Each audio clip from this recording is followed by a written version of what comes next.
Congress party के वरिष्ठ नेत्री दयामनी बारला ने कहा कि नारी शक्ति वंदन अधिनियम पर भाजपा का दोहरा चरित्र सामने आया है। कांग्रेस बिष्टपुर कांग्रेस कार्यालय में आयोजित की गई प्रेस वार्ता कार्यक्रम में कांग्रेस पार्टी के वरिष्ठ नेत्री की मुख्य अतिथि दयामनी बारला ने भाजपा की नीतियों और बयानों पर सवाल उठाते हुए कहा कि महिलाओं के सम्मान और अधिकारों के मुद्दे पर भाजपा का रवैया पूरी तरह विरोधाभासी है। एक और बड़े बड़े दावे किए जाते हैं, वहीं दूसरी ओर जमीनी स्तर पर महिलाओं को वास्तविक सशक्तिकरण से वंचित रखा जा रहा है। बारला ने कहा कि नारी शक्ति वंदन अधिनियम को लेकर भाजपा जिस प्रकार कर रही है वह न केवल दुर्भाग्यपूर्ण है बल्कि महिलाओं के साथ अन्याय आरोप लगाया कि इस कानून को और श्रीमती प्रक्रिया से जोड़कर महिला के साथ की जा रही है, जिससे इसकी प्रभावशीलता पर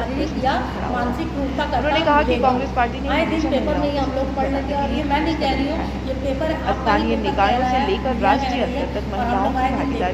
ये महिला विरोधी है। इन्होंने अधिनियम को बचाने की कोशिश घोषणाओं और महिला विरोधी है और कांग्रेस, लेकिन कांग्रेस भाजपा नेतृत्व पर निशाना साधते हुए श्रीमती बारला ने कहा पंचायती राज में 50% आरक्षण है, महिलाओं को राजीव गांधी जी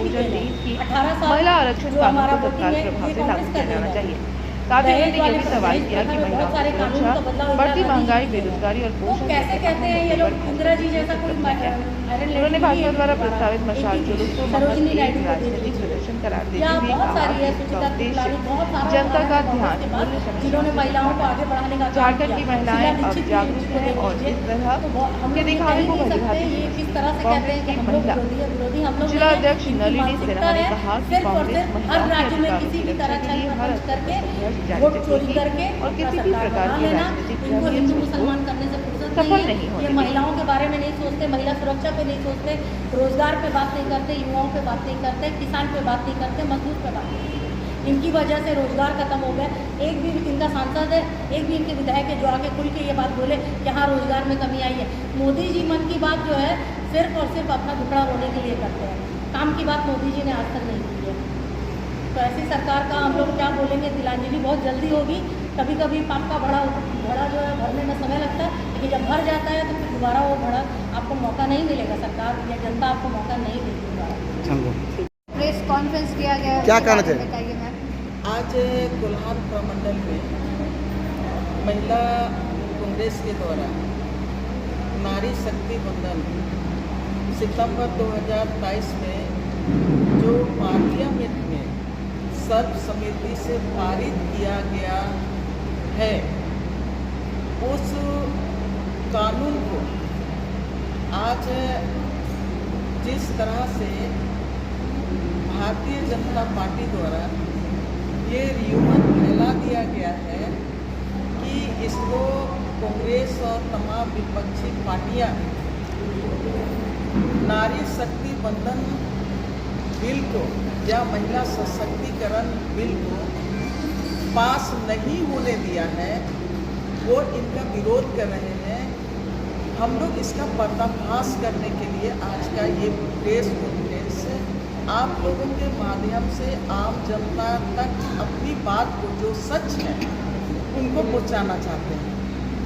और आप लोगों के द्वारा ये बताना चाहते हैं कि ये सब कोई जानते हैं कि सितंबर 2023 में नारी शक्ति वंदन योजना बिल पार्लियामेंट में सर्वसम्मति से पास हुआ और उस योजना में जो कहा गया था वो ये था 2029 का में वो लागू होगा और उसमें ये कहा गया है कि जनगणना के बाद ये बिल लागू किया जाए और संविधान संशोधन 128वां संविधान संशोधन के द्वारा ये नया बिल लाया गया था महिला सशक्तिकरण को लेके आपका पार्लियामेंट में और आपका विधानसभा में 35% आरक्षण देने के लिए। लेकिन आपका 23 के बाद कई राज्यों में चुनाव हुआ, देश के कई राज्यों में, लेकिन इस अधिनियम के इस बिल के तहत में महिलाओं का राज्यसभा के साथ विधानसभा और लोकसभा में 33% आरक्षण देना था कांग्रेस के साथी और उसके साथ भी और भी सामाजिक संगठन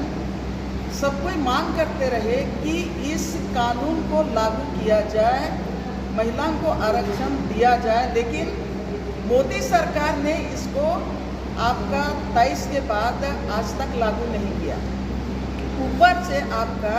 2026 में जो बिल लेके आया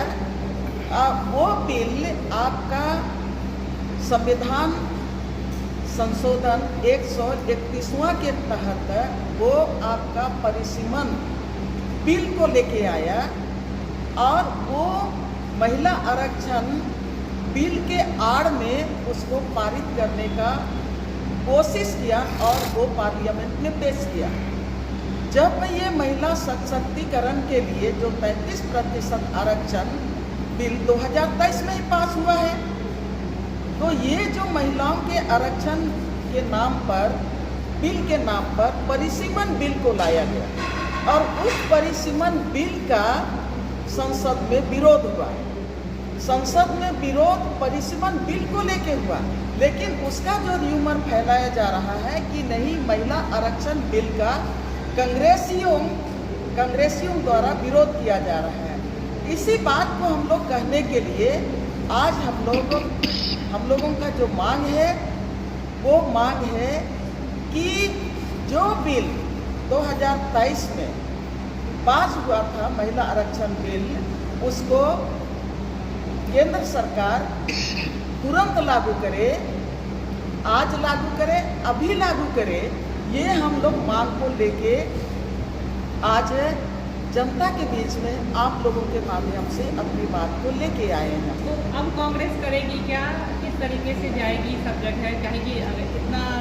हल्का से नहीं, आप लोग का विरोध तो थोड़ा सा हेवी होना चाहिए इसका।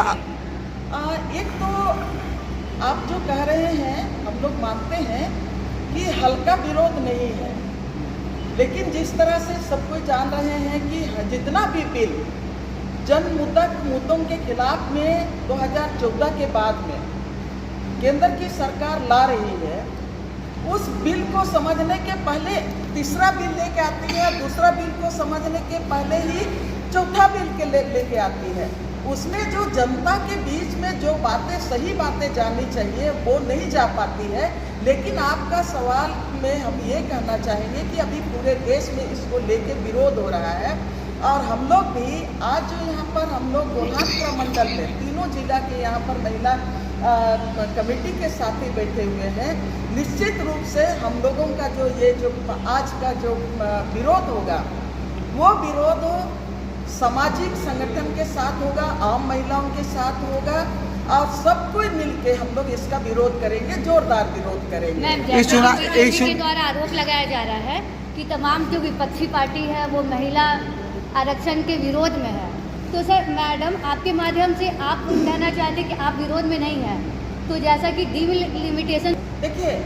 महिला आरक्षण बिल पर हम लोगों का किसी ने विरोध नहीं किया, तब ना पारित हुआ संसद में। वो पार्लियामेंट उसका सच है कि किसी ने भी महिला आरक्षण का विरोध नहीं किया। आप रही परिसीमन का जो आप पूछ रहे हैं कि परिसीमन के बारे में हमारा परिसीमन बिल आप ला रहे हैं तो उसका क्या प्रारूप है, कौन सा पॉलिसी आप लेके आ रहे हैं, आपको संसद में पेश करना पहला आपका लोकतंत्र में पहला काम बनता है कि सरकार ने कौन सा प्रारूप बनाया परिसीमन को लेके, कौन सा पॉलिसी के तहत में वो परिसीमन बिल ला रहे हैं। आपने कुछ नहीं रखा और सीधे आप उसको पेश कर रहे हैं, बिल को ला रहे हैं पास करने के लिए। ये लोकतंत्र के विरोध में है। और निश्चित रूप से मैं ये कहना चाहूंगी कि आज पार्लियामेंट में सत्ता पक्ष केवल समझदार नहीं है, हमारा विपक्ष मजबूत है, समझदार है और विपक्ष समझदार है। इसीलिए इस बिल का विरोध किया कि आप महिला आरक्षण के आड़ पे आप परिसीमन बिल को ला रहे हैं, विधेयक को ला रहे हैं, जबकि संसद में उसका प्रारूप को आपको रखना चाहिए था। कौन सा पॉलिसी ला रहे हैं कहाँ पर आप आरक्षण किस तरह से